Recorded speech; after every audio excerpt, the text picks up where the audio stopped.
ის პოლიტიკა. მოგესალმებით ძვირფასო რადიო მსმენელებო, ეთერშია შუადღის პოლიტიკა FM 98-ზე და 5-ზე. ჩვენ ვიმყოფებით რადიო სივრცის გაზაფხულის ქუჩის სტუდიაში და ვაგრძელებთ ჩვენი გადაცემის მესამე სეზონს.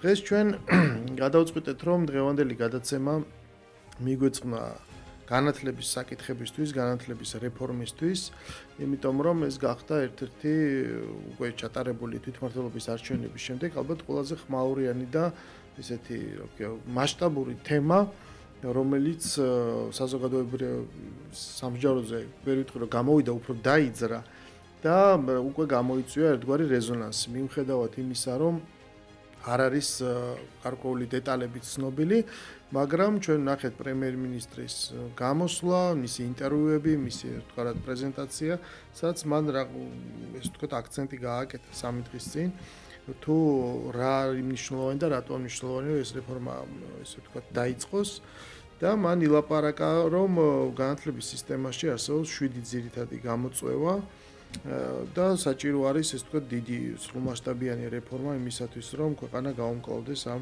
თანამედროვე გამოწვევებს. მან გამოწვევებად დაასახელა ჭარბი გეოგრაფიული კონცენტრაცია, აკადემიური რესურსების ირაციონალური გამოყენება და უნივერსიტეტებში სწავლების ხარისხის უთანაბრობა, უსისტემო საკადრო პოლიტიკა, სუსტი კავშირი სწავლებასა და კვლევას შორის, ასევე თანამედროვე სტანდარტები, სასწავლო პროგრამებისა და სახელმძღვანელოების დეფიციტი. სუსტი კავშირი უმაღლესი განათლების პრიორიტეტებსა და შრომის ბაზრის მოთხოვნებს შორის. გაუმართავი დაფინანსების სისტემა და სახელმწიფო უნივერსიტეტების გაუმართავი ინფრასტრუქტურა. დღეს ჩვენი სტუმარია სამედიცინო უნივერსიტეტის რექტორი ბატონი ირაკლი ნატროშვილი, პრაქტიკის მქონე ექიმი, რომელსაც კლინიკაში ხელმძღვანელობს თელრიგ მიმართულებას და მასთან ერთად შევეცდებით ვილაპარაკოთ განათლების საკითხზე მთლიანობაში, უმაღლესი სასწავლებლების სპეციფიკაზე და სხვა რექტორების გასაჭირზე და რა თქმა უნდა სამედიცინო უნივერსიტეტის სპეციფიკაზე რა ვიცით ამ დროისთვის, რა არ ვიცით და რა არის მოსალოდნელი, ხო? იმიტომ რომ ჩვენ ესე იგი რეფორმის სახელით ხა არაერთი გამგზმენია გასული 20 შეიძლება 30 წლის განმავლობაში, მაგრამ სადვართ დღეს ეს არის ძალიან საინტერესო, იმიტომ რომ როგორც იკვეთება ნიშნულოვანია და საინტერესო იქნება, რომ აწი დაიწყება ერთგვარი კონსულტაციების პროცესი, ჩართულობა, რას გულისხმობს, როგორც არიმართება პროცესი, იმიტომ რომ ნებათა ხელვაც თავისთავად ამ დროს იწყება ადამიანები უკვე გამოთქვამენ შიშს, ზოგი პირდაპირ უკვე ჩამოყალიბებული პოზიციით გამოდის, რომ ეს ყველაფერი აპრიორი ცუდია. აი ჩვენ გვინდა რომ რაღაცნაირად აი ეს ტემპერატურა, ეს დაპირისპირების ტემპერატურა, რომელთაც უკვე ყველა საკითხია ხოლმე, ხო, გაჟღენთილი. ნებისმიერი საკითხი პრაქტიკულად გადასული არის ხოლმე პოლიტიკური და პარტიული დაპირისპირების ჭრილში და იმ თავის არსს კარგავს, ხო? ანუ პირველ რიგში ადამიანებს აინტერესებს, ვინ საით მხარეს არის, ვინ ვისე ემხრობა. შემდეგ ეს მხარეები აპრიორი არის გამოყვანილი ანტაგონისტურად და საკითხის არსი იკარგება. აი ჩვენ შევეცდებით რომ რაღაცნაირად ეს პოლიტიკური მდგენელი მოვაშოროთ და კონცენტრირდეთ საკუთრივ შინაარსზე. ამიტომ შეიძლება საკუთრივ რეფორმის ბევრი დეტალი ჩვენ არ ვიცოდეთ და შეიძლება ისეც არის დაგეგმილი რომ პროცესში უნდა გამოიკვეთოს. მაგრამ ამიტომ გვინდა რომ პირველ რიგში ვილაპარაკოთ აი ამ განათლებას. ბატონო ირაკლი, აი პირველი კითხვა მინდა ესეთი დაგისვათ, რომ საერთოდ რო არ ეხსენებინა პრემიერს, თქვათ ეს რაღაც განათლების რეფორმის საჭიროება. თქვენი შეფასებით, თქვენი თქვათ კოლეგების მოსაზრებით, იმიტომ რომ მათთანაც გაქვთ ხო კომუნიკაცია, როგორ შეაფასებთ დღეს საქართველოში აი ამ განათლების სისტემას და რა საჭიროებებს ხედავთ თქვენ? პირველ რიგში. გამარჯობათ, მოგესალმებით, მივესალმებით თქვენ მსმენელს, დიდი მადლობა მოწვევისათვის. პირველ რიგში ვიტყვი იმას, რომ რეფორმა მომწიფებული იყო აშკარად. და ჩემი აზრით ძალიან დროული და საჭირო არის ამ რეფორმის ჩატარება და ეს მართლაც ფუნდამენტური რეფორმა იქნება, იმიტომ რომ ეს საკითხები ძალიან დიდი ხნის განმავლობაში, ბევრი წლების განმავლობაში იყო ხელშეუხებელი და არ განხორციელებულა არანაირი ცვლილებები ამ მიმართულებით. ამიტომ მე მგონია, რომ ეს რეფორმა საკმაოდ დროულია, მომწიფებულია და შესაბამისად ვფიქრობ, რომ წარმატებულიც იქნება. და რა თქმა უნდა ეს ყველაფერი ზუსტად ფუნდამენტურია, იმიტომ რომ დიდი ხანია ამ საკითხებზე არავინ დიდი ხანია ამ საკითხებთან დაკავშირებით არანაირი ცვლილება არ განხორციელებულა. თვითონ განათლებას იმ საკითხებიდან, რომელსაც პრემიერმა გაუსვა ხაზი და იმ გამოწვევებიდან, რომელიც მან აღნიშნა, ძნელია თქვა, რომ რომელიმე არ არის და არ შეესაბამება იმ სიტუაციას, რომელიც ჩვენთან არის. აბსოლუტურად ყველა ის საკითხი, რომელზეც პრემიერმა აქცენტები გააკეთა, მართლაც ძალიან მწვავედ დგას დღის წესრიგში. აი თუნდაც რომ ვისაუბროთ მაგალითად ბაზრის კვლევის აუცილებლობაზე და იმის მიხედვით სპეციალისტების მომზადებაზე. მნიშვნელოვანი საკითხია. რა თქმა უნდა, ძნელია არ დაეთანხმო და რა თქმა უნდა, აუცილებლად საჭიროა ბაზრის კვლევა და იმის მიხედვით მოხდეს უკვე იმ სპეციალობების პრიორიტეტიზაცია, რომელსაც სახელმწიფომ უნდა რომელიც სახელმწიფოს სჭირდება და იმ სპეციალისტების მომზადება. გახსოვთ თქვენ საქართველოში ტრადიციულად ესე იყო, რომ ეგრეთ წოდებული უკაცრავად ამ სიტყვისთვის და მოდური იყო სხვადასხვა სპეციალობებზე სწავლება და სხვადასხვა სპეციალობების დაუფლება და განათლების მიღება. ნუ თავის დროს ახლა მე როდესაც სტუდენტი ვიყავი და მანამდე ჩემ სტუდენტობამდეც სამედიცინო ითვლებოდა ყველაზე მოდურ პროფესიად. მე აღმოჩნდა, რომ ამან გამოიწვია სიჭარბე ექიმების ბაზარზე და ბევრი ექიმი აღმოჩნდა, რომ აღარ მუშაობდა იმ სპეციალობით, რომელსაც ის დაეუფლა და რომლის სწავლებაშიც მაშინ სახელმწიფომ ფული გადაიხადა. და დღესაც იხდის თანხას სახელმწიფო, ხო? არსებობს გრანტი, სასწავლო გრანტი, რომელსაც იხდის სახელმწიფო, აფინანსებს და შესაბამისად ძალიან მნიშვნელოვანია, რომ ეს ფული სწორად იყოს დახარჯული, რაციონალურად იყოს დახარჯული და მაქსიმალურად იყოს გამოყენებული ყველა ადამიანის პოტენციალი. ახლა გასაგებია, რომ მნიშვნელოვანია უმაღლესი განათლება, მაგრამ შეიძლება ადამიანს საერთოდ არ უნდა დაუშვათ ექიმობა და რაღაცა მიზეზების. მე მოდური გახდა ბიზნესის ადმინისტრირება და მენეჯმენტი და ახლა უკვე იმდენი ბიზნეს ადმინისტრატორი და მენეჯერი ყავს, რომ შეიძლება მაგდენი ქვეყანას არ ჭირდება და სხვა სპეციალობები უფრო აქტუალურია. ამიტომ ბაზრის კვლევა რა თქმა უნდა ძალიან მნიშვნელოვანია, უნდა გამოიკვეთოს ის დეფიციტური პროფესიები, რომელიც ქვეყანაში არის და იმის მიხედვით უნდა დაალაგდეს უკვე უმაღლესი განათლების დაფინანსების საკითხები. დაფინანსებაზეა მიბმული ყველაფერი, ხო? როდესაც დაფინანსებული იქნება, ვთქვათ, მეტად ის პრიორიტეტული მიმართულებები, რომლებიც ქვეყნისთვის არის მნიშვნელოვანი, შესაბამისად ის დეფიციტიც აღმოიფხვრება, რომელიც ქვეყანაში არის.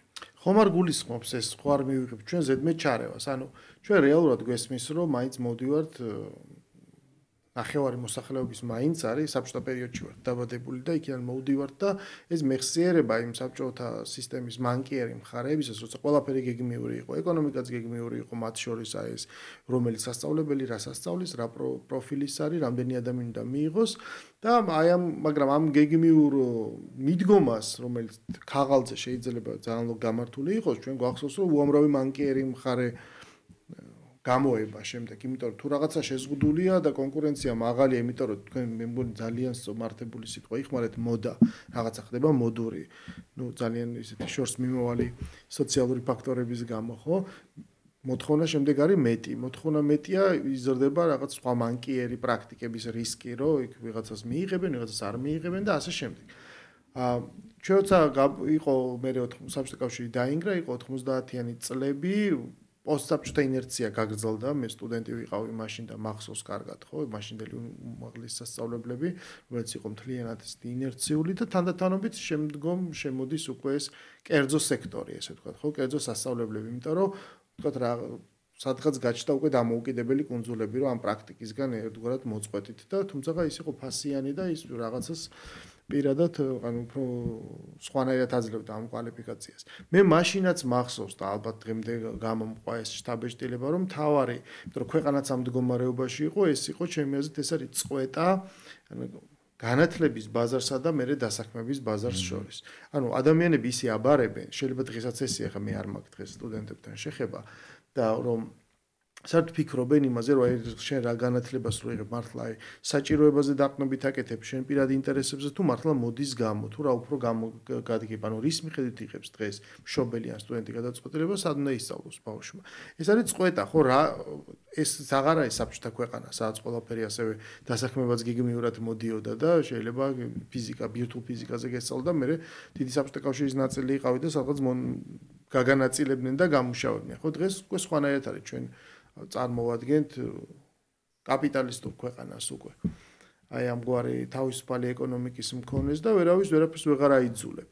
ანუ აი აქ ჩვენ გვაქვს საბჭოთა წარსული, ჩვენ გვაქვს ეს პრაქტიკაც და თქვენი აზრით, ანუ რა არის მნიშვნელოვანი თუ კი მაინც ვლაპარაკობთ რომ აღმოჩნდა ცხოვრებაში რომ მეტი კვლევაა საჭირო, მეტი ბმაშრომით ბაზართან. როგორ შეიძლება ამის ისეთი რეგულირება, რომ იგივე აი სამედიცინო უნივერსიტეტის პრაქტიკიდან რო ავიღოთ, რომელიც მე ხშირად მსმენია და გამიგია, რომ იმაზე მეტი ექიმი გვყავს სიტყვაზე, რაც ბაზარ შეიძლება ჭირდებოდეს, მაგრამ საშინელი დეფიციტი გვაქვს სიტყვაზე ექთნების. ეხლა წარმოიდგინეთ, რომ თუ ეს მიდასტურებთ, რომ ნამდვილად ესია, წარმოიდგინეთ, რომ იგივე სიტუაცია იყოს სხვა დარგებშიც. ანუ ერთის მხრივ აი ამ სიმრუდის აღმოფხვრა და მეორეს მხრივ ისე, რომ ჩვენ რაღაცა საბჭოთა პერიოდში არ დავბრუნდეთ, არ ის არ გავაცოცხლოთ ის სისტემა, როგორ გესახებათ? მოდით იქიდან დავიწყოთ, რომ დაგეგმვაში ცუდი არაფერი არა. საბჭოთა კავშირის დროს არ იყო კარგად დაგეგმილი, სწორად არ იყო დაგეგმილი.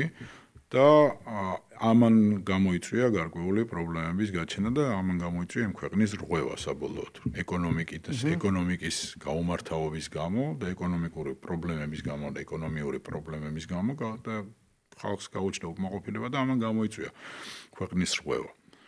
დაგეგმვაში ცუდი არაფერი არა, თუ სწორად არის ეს ყველაფერი დაგეგმილი. მე ესე ვხედავ ამ საკითხს, რომ მაგალითად ქვეყანამ განსაზღვრა, რომ წელიწადში ჭირდება რაღაცა რაოდენობა ექიმებისა.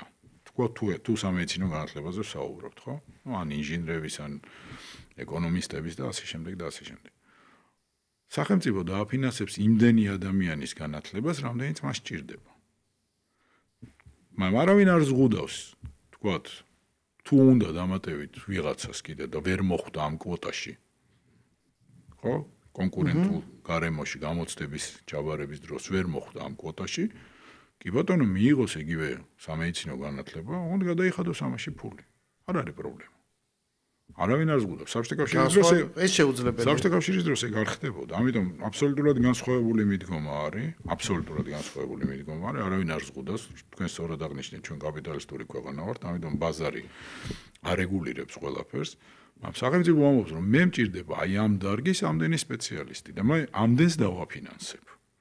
ვინც მოხვდება ამ კონკურენციაში, გაიმარჯვებს, ვთქვათ, ეროვნული გამოცდებით თუ სხვა კონკურსებით, კი ბატონო.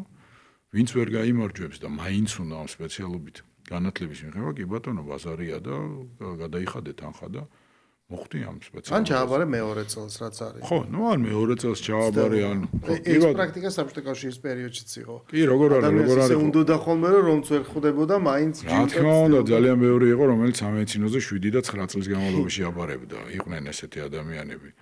და სხვათა შორის ბევრი მათგანი კარგი ექიმიც გამოვიდა.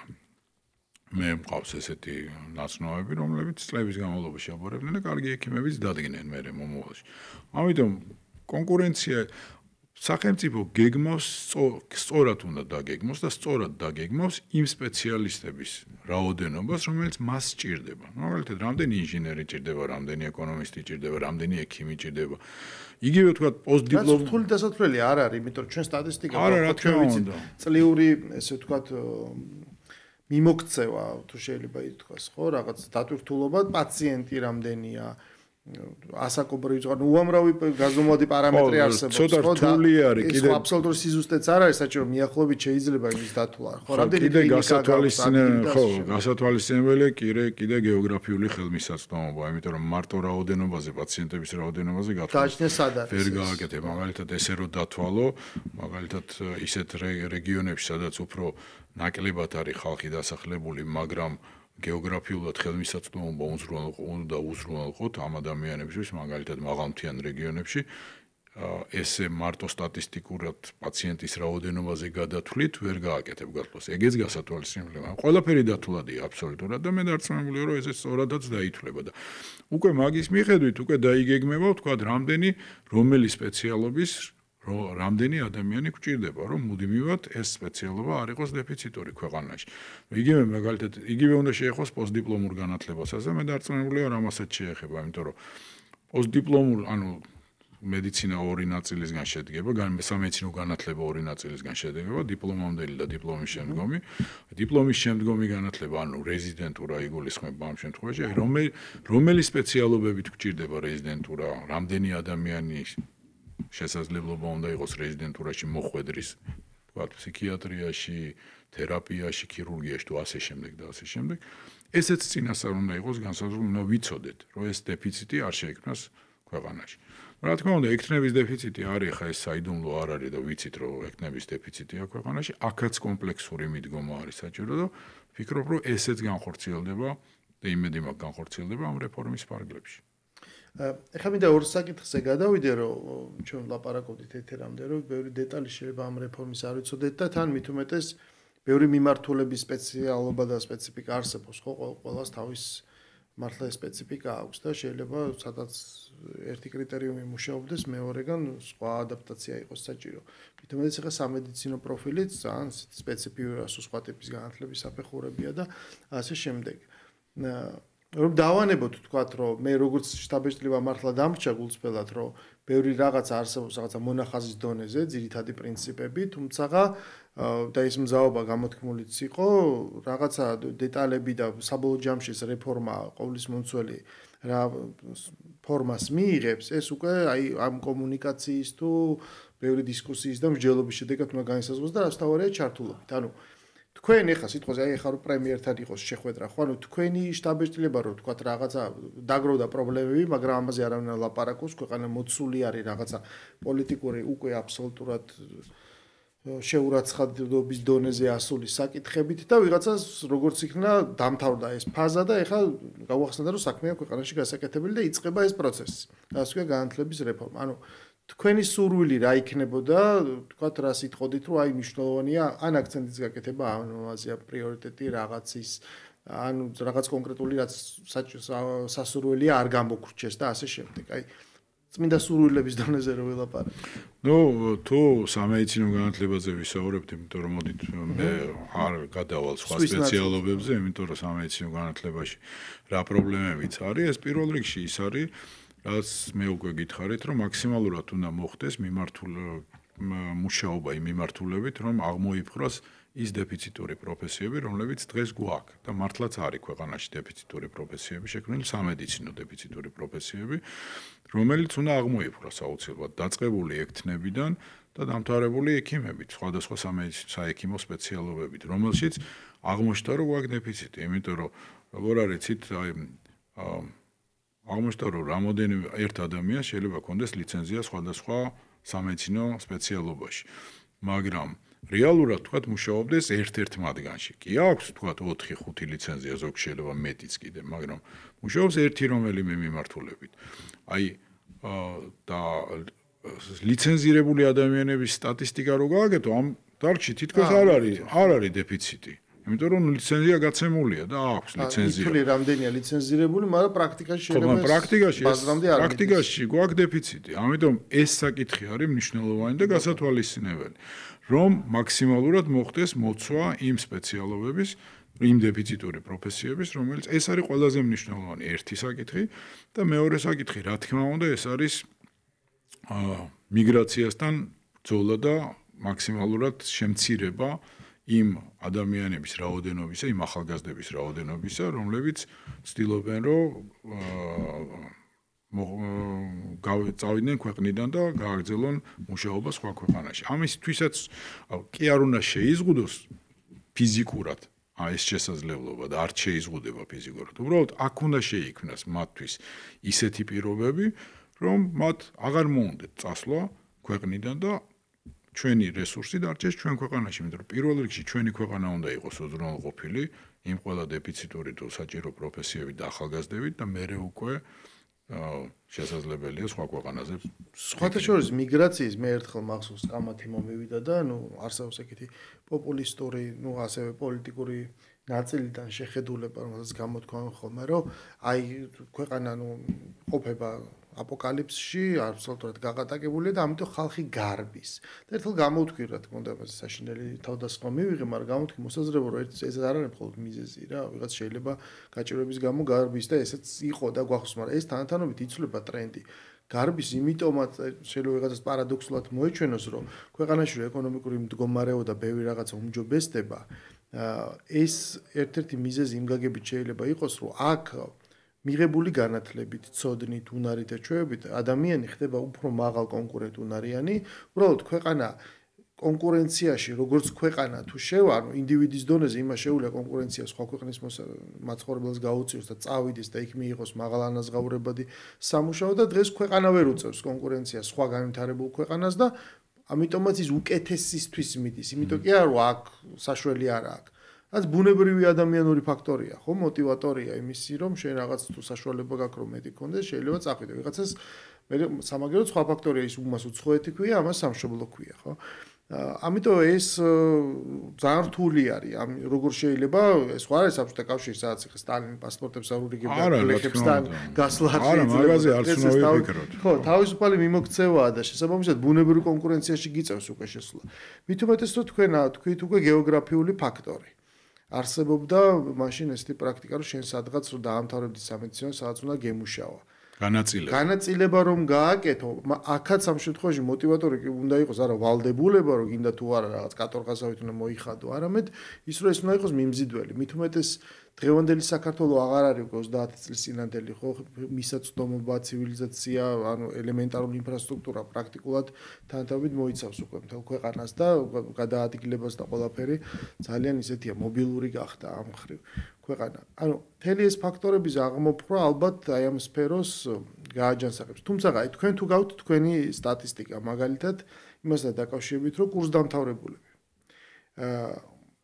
ის სტუდენტები, ვინც განათლება აქ საქართველოში მიიღო. შემდეგ აი გადინება რამხელა არის და ამავე დროს უცხოელი სტუდენტები, რომლებიც საერთაშორისო სტუდენტები, რომლებიც ჩამოდიან, მათთვის რა არის ჩვენთან სწავლაში მიმზიდველი? მოდით მეორე ნაწილიდან დავიწყებ. უცხო საერთაშორისო სტუდენტებისთვის საქართველოში მიმზიდველი არის პირველი, რომ ქვეყანაში არის 7 გარემო მათთვის საცხოვრებელი და მათ ხიფათი არ ემუქრებათ და ესე არის ნამდვილად და მათ თავისუფლად შეუძლიათ ნდობა აქვთ მაღალი ქვეყნის მიმართ, იმიტომ ჩამოდიან და სწავლობენ აქ და არანაირი პრობლემა მათ არ შექმნიათ. ერთი. მეორე არის რომ საკმაოდ მაღალი დონის განათლებას იღებენ და ჩვენი დიპლომები აღიარებულია აბსოლუტურად მთელ მსოფლიოში და მიღებული ამ განათლებით და შესაბამისად მიღებული დიპლომით შეუძლია სწავლა გააგრძელოს და მუშაობა გააგრძელოს მსოფლიოს ნებისმიერ ქვეყანაში შესაბამისად სალიცენზიო გამოცდების ჩაბარების მერე და მესამე ეს არის სწავლის შედარებით დაბალი გადასახადი რომელიც თქვათ ვერ შეედრება მაგალითად კემბრიჯის, ოქსფორდის ან ამერიკის ნებისმიერი ამერიკის შეერთებული შტატების მაღალი დონის უნივერსიტეტებში სწავლებას. აი ეს სამი ფაქტორი განაპირობებს, რომ ჩვენი ქვეყანა საერთაშორისო სტუდენტებისთვის მიმზიდველია, ჩამოდიან აქ და სწავლობენ ეუფლებიან სპეციალობას. ეხლა რაც შეეხება სტატისტიკას, გადინების, ზუსტი სტატისტიკა ამისი არ აგვაქვს. უბრალოდ მე მინდა იმ საკითხს დაუბრუნდეთ, თქვენ ახსენეთ საბჭოთა კავშირის დროს იყო განაწილება. არც ეს იყო ცუდი პრაქტიკა. იმიტომ რომ ადამიანები, რომლებიც ამ განაწილებით მიდიოდნენ სამუშაოდ, ისინი იღებდნენ იმდენად მაღალ პრაქტიკულ ცოდნას და გამოცდილებას, რომ მე ძალიან კარგად აგრძელებდნენ მუშაობას იმ კლინიკებში, რომელიც მათთვის იყო სასურველი. აქაც შეიძლება გარკვეულწილად ამ პრაქტიკის გამოყენება. ანუ უყურეთ, დაუშვათ ვიცით, რომ რომელიღაცა რეგიონში ჩვენ გვაქვს რომელიმე სამედიცინო სპეციალობის დეფიციტი. ჩვენ შეგვიძლია უთხრათ სტუდენტს, რომ ჩვენ იქ დასაქმებას უზრუნველყოფთ. სახელმწიფო შენს დასაქმებას აი ამ რეგიონში, აი ამ სპეციალობით გარანტირებულად უზრუნველყოფს. რომელშიც გექნება რაღაცა დროის განმავლობაში. სახელმწიფო ხო ხარჯავს თანხას სამედიცინო განათლებაზე. თუ ეხლა საუბრობთ სამედიცინო განათლებაზე, სხვა განათლებაზეც ხარჯავს, რა თქმა უნდა, თანხას, მაგრამ ჩვენ საუბრობთ სამედიცინო განათლებაზე. სახელმწიფო ხარჯავს თანხას სამედიცინო განათლებას, ხო? გადაიხადა თქვენ სამედიცინო განათლებაში თანხა. შესაბამისად, მას აქვს უფლება რომ გითხრას რომ აი ეს თანხა ხო გადავიხადე, აი იქ თუ წახვალ აი ამ რეგიონში და იმუშავებ გარკვეული პერიოდის განმავლობაში, იქ გარანტირებულად დასაქმდები. ანუ უყურეთ ახალგაზრდისთვის ეს არის კარგი პერსპექტივა. უნივერსიტეტის დამთავრების მერე საქმდება ეგრევე, იწყებს მუშაობას, აქვს მშვენიერი შესაძლებლობა და აიმაღლოს თავისი პრაქტიკული ჩვევები და ამავე დროს ქვეყნისთვის ეს არის ძალიან მნიშვნელოვანი, რომ იმ რეგიონში, ან იმ ადგილზე, სადაც გვაქვს გარკვეული სპეციალობის დეფიციტი, ეს დეფიციტი შემცირდება და აღმოიფხვრება. ანუ ესეც აი ბევრი ასპექტი არის, რომელიც შეიძლება გათვალისწინებული იყოს ამ კუთხით. დაახლოებით 10,000-მდე სტუდენტი იყავთ ხო თქვენ უნივერსიტეტში და სადღაც მესამედია საერთაშორისო. აი ამ პროპორციას თქვენ როგორ მიგაჩნიათ? ეს ხო არ არის გადატვირთული თუ თავისუფლად უმკლავდება უნივერსიტეტი თუ ინფრასტრუქტურა არ ყოფნათ, იმიტომ რომ ყოფნით იმ პრობლემებში ესეც იყო ჩამოთვლილი, რომ უფრო ეს ყველაფერში პრაქტიკულად ყველა მიმართულება იყო მოცული, ხო? იმიტომ რომ ინფრასტრუქტურა უნდა გაუმჯობესდეს, გაფართოვდეს, ასე შემდეგ. ანუ თქვენი უნივერსიტეტის შემთხვევაში როგორი არის აი ეს სასურველი მოთხოვნილება, გაიზარდოს რიცხვი ადგილობრივის თუ საერთაშორისოს, თუ პირიქით ჯობია შემცირდეს და კერძოებში გადანაწილდეს, იმიტომ რომ გარკვეულწილად ესეც იყო ხო ნახსენები, რომ ბევრი საერთაშორისო სტუდენტი სახელმწიფო უნივერსიტეტის ხარჯზე ხო არ იმ დონეზე ისრუტავს რესურსს, რომ შეიძლება აღარ რჩებოდეს უკვე ადგილობრივს. ნუ პირველ რიგში ვიტყვი, რომ ჩვენი არის სახელმწიფო უნივერსიტეტი, შესაბამისად რა დაკვეთასაც მოგცემ სახელმწიფო, ის დაკვეთა უნდა შესრულდეს და იმას შევასრულებთ. სამედიცინო განათლება ძალიან სპეციფიურია, რომ მაღალი ხარისხის სამედიცინო განათლებისთვის და საერთოდ სამედიცინო განათლებისთვის მნიშვნელოვანია კლინიკური ბაზების არსებობა. ამ მხრივ ჩვენი უნივერსიტეტი კარგად არის წარმოდგენილი, იმიტომ რომ ჩვენ გვაქვს ჩვენი საკუთარი რამოდენიმე კლინიკა, 2 სტომატოლოგიური კლინიკა, 3 კლინიკა, ერთი არის პირველი საუნივერსიტეტო კლინიკა, არის მაღალი ტექნოლოგიების ინგოროყოს სახელობის კლინიკა და გვაქვს პედიატრიული კლინიკა, ჟვანიას სახელობის პედიატრიული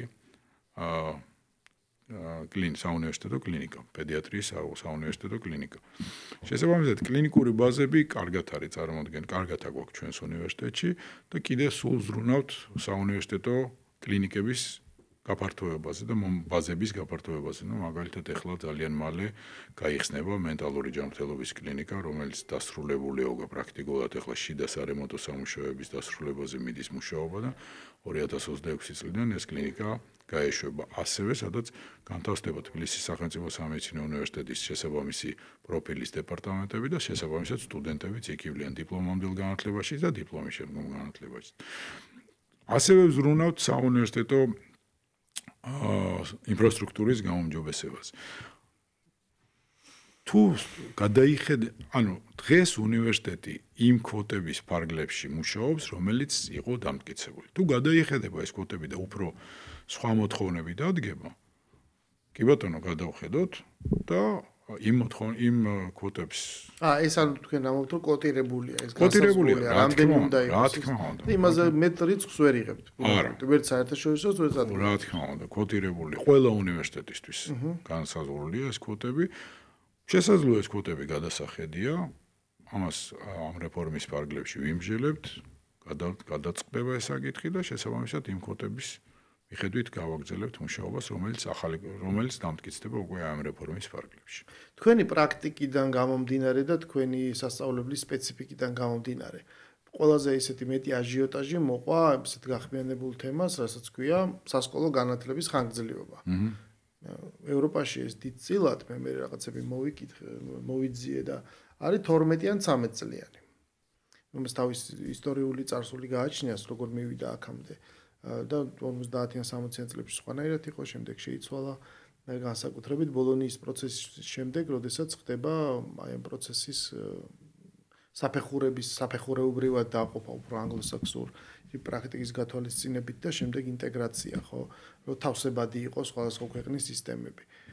კლაპარაკი იყო, იდეა გაჩნდა, რომ ხო არ დაუბრუნდეთ 11 წლიან განათლებაზე, ხო, 11 წლის შემდეგ ბავშვმა სკოლა დაამთავროს და იფიქროს უმაღლეს განათლებას. ანუ თქვენი პრაქტიკიდან, შეხედულებიდან გამომდინარე ან სპეციფიკიდან გამომდინარე ეს პრობლემა იქნება, ეს თანხმედრაში მოვა თუ მაინც თქვენ გახსოვთ ეგეთი დროც 21 კლასს დაამთავრებდა ბავშვი ჩააბარებდა მე სამედიცინოში, ხო?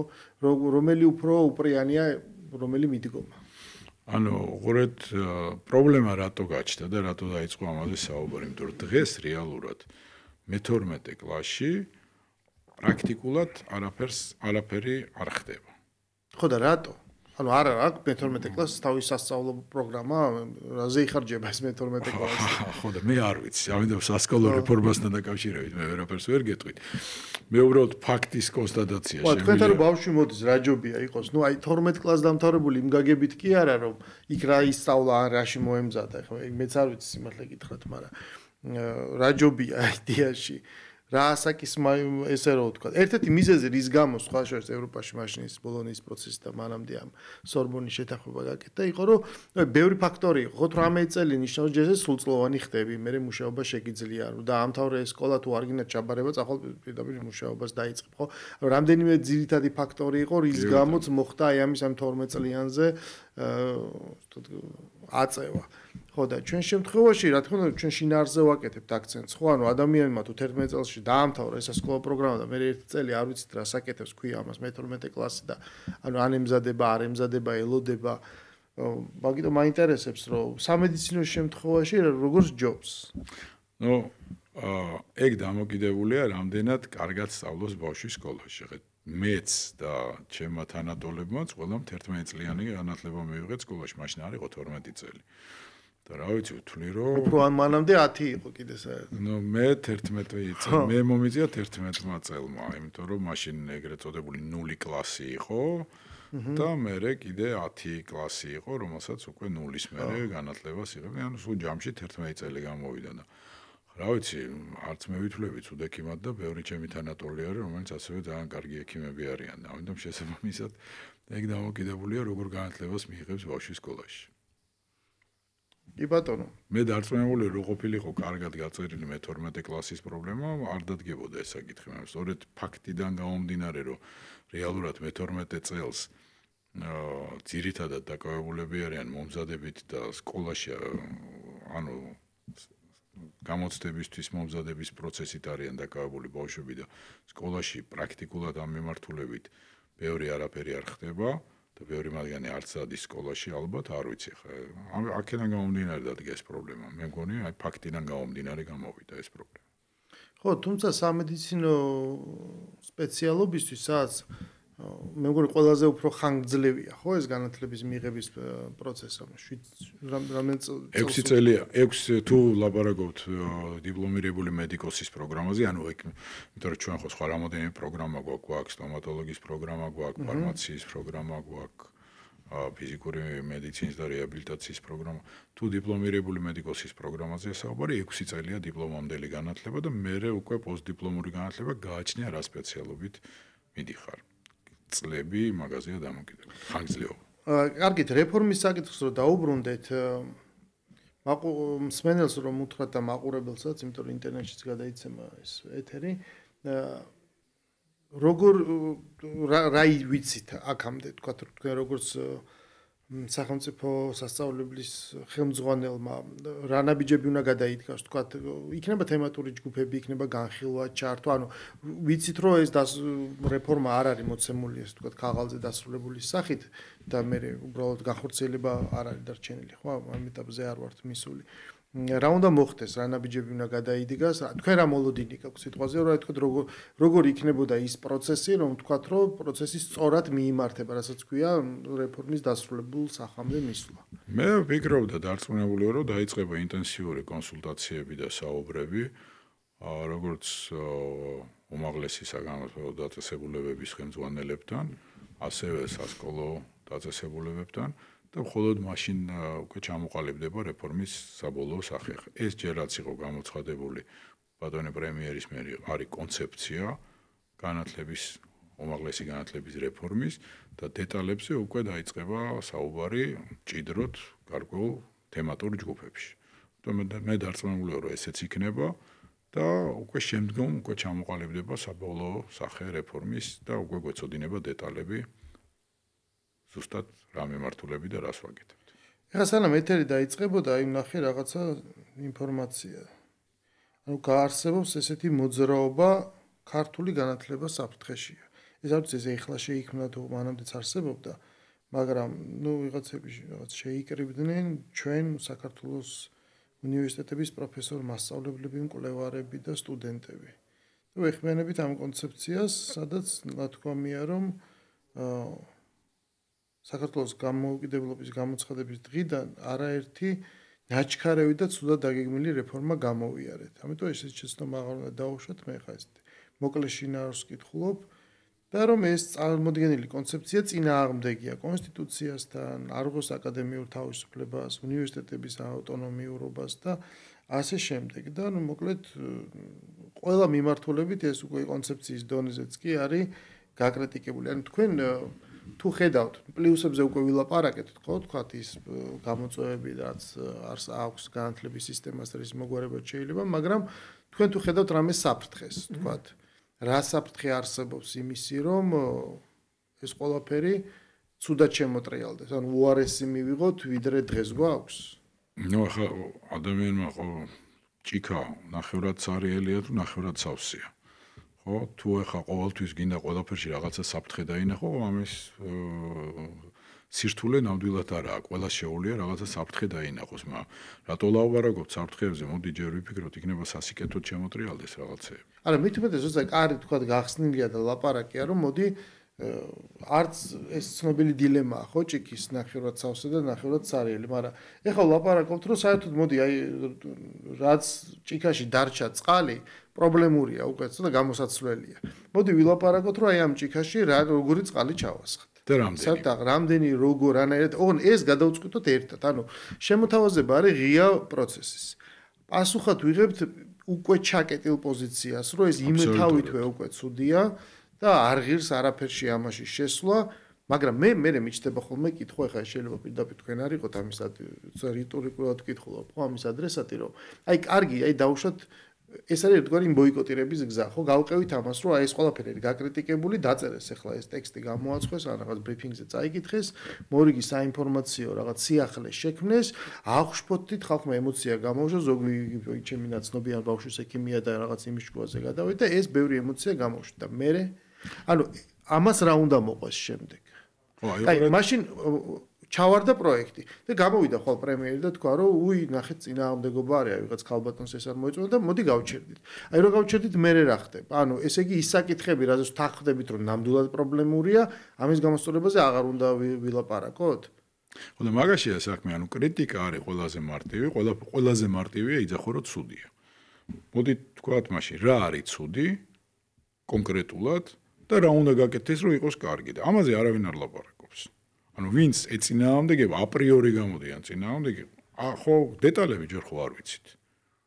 აი კონცეფცია რას ეწინააღმდეგება, ჯერ არ ვიცით, რატო შეიძლება ილაპარაკო რომ ეხლავე ცუდია და რაღაცა საფრთხეები დაინახო რაღაცაში. ჯერ დაველოდოთ, რაზე შევჯერდებით, ვილს ვისაუბრებთ, ჩამოყალიბდებით, მერე შეიძლება გააკრიტიკო, მაგრამ ჩვენთან სამწუხაროდ ესე არ ხდება, ჩვენთან კონსტრუქციული კრიტიკა როგორც წესი არ ისმის. გაქვთ თუ არა მოლოდინიან, ხედავთ თუ არა რომ ეს ერთი მიდგომა ვნახეთ ჩვენ პირდაპირ დაპირისპირების აპრიორი, მაგრამ არიან ადამიანები, რომლებიც პირიქით ამას ოპტიმიზმით უყურებენ, შეიძლება არა გადაჭარბებულით, რომ ეხა ხო ის დადგება რა ქვია.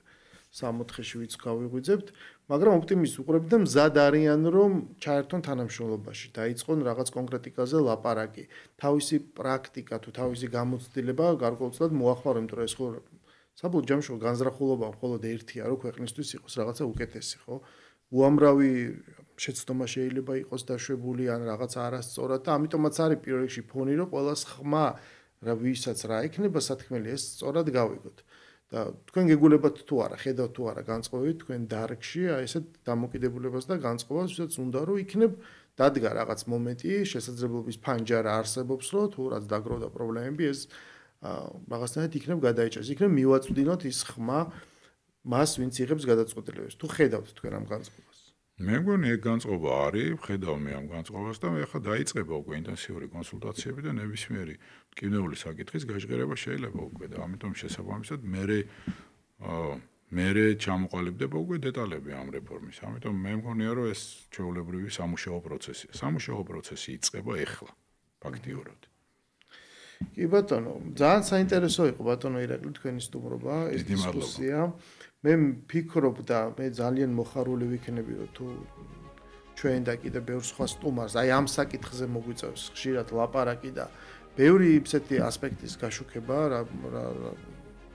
რაც შეიძლება რეფორმის გარშემო გაჩნდეს, სალაპარაკო წინადადებები, ესე კი არ ჯობია, ესე ჯობია, ანუ როგორ დავხვეწოთ ის ნაკეთობა, რასაც ვაკეთებ და არა ის როგორ დავამტრიოთ და გავაფუჭოთ, იმიტომ რომ ალბათ ამაზე უფრო მნიშვნელოვანი და საინტერესოც და მომავალისთვის აუცილებელი თემა ჩვენ ქვეყანაში ალბათ არც არსებობს. თავარი არის ბაზისი, რომ ქვეყანაში იყოს ეკონომიკური აღმავლობა, იყოს რაღაცა მშვიდობის ვითარება, შენარჩუნებული იმისათვის, რომ სამომავლოდ გაგრძელდეს მსგავს მომავალზე ორიენტირებულ სფეროზე ლაპარაკი, ხო და რაც უფრო როგორც იმ ცნობილი ინტერნეტ მემშია, ყველა მოსაწონი უნდა ვაკეთოთ ბავშვი რო ამბობს. დაახლოებით ესეთ მდგომარეობაში ვართ, მაგრამ ნახოთ. მე პირიქით მოხარული ვიქნები, რაც უფრო მეტ გადაცემას მიუძღვნით ესეთ თემატიკას. თქვენ კი კიდევ ერთხელ დიდი მადლობა ბრძანებისთვის, საინტერესო საუბრისთვის. ჩვენ დავბრუნდებით ეთერში ხუთშაბათს გემშვიდობებით.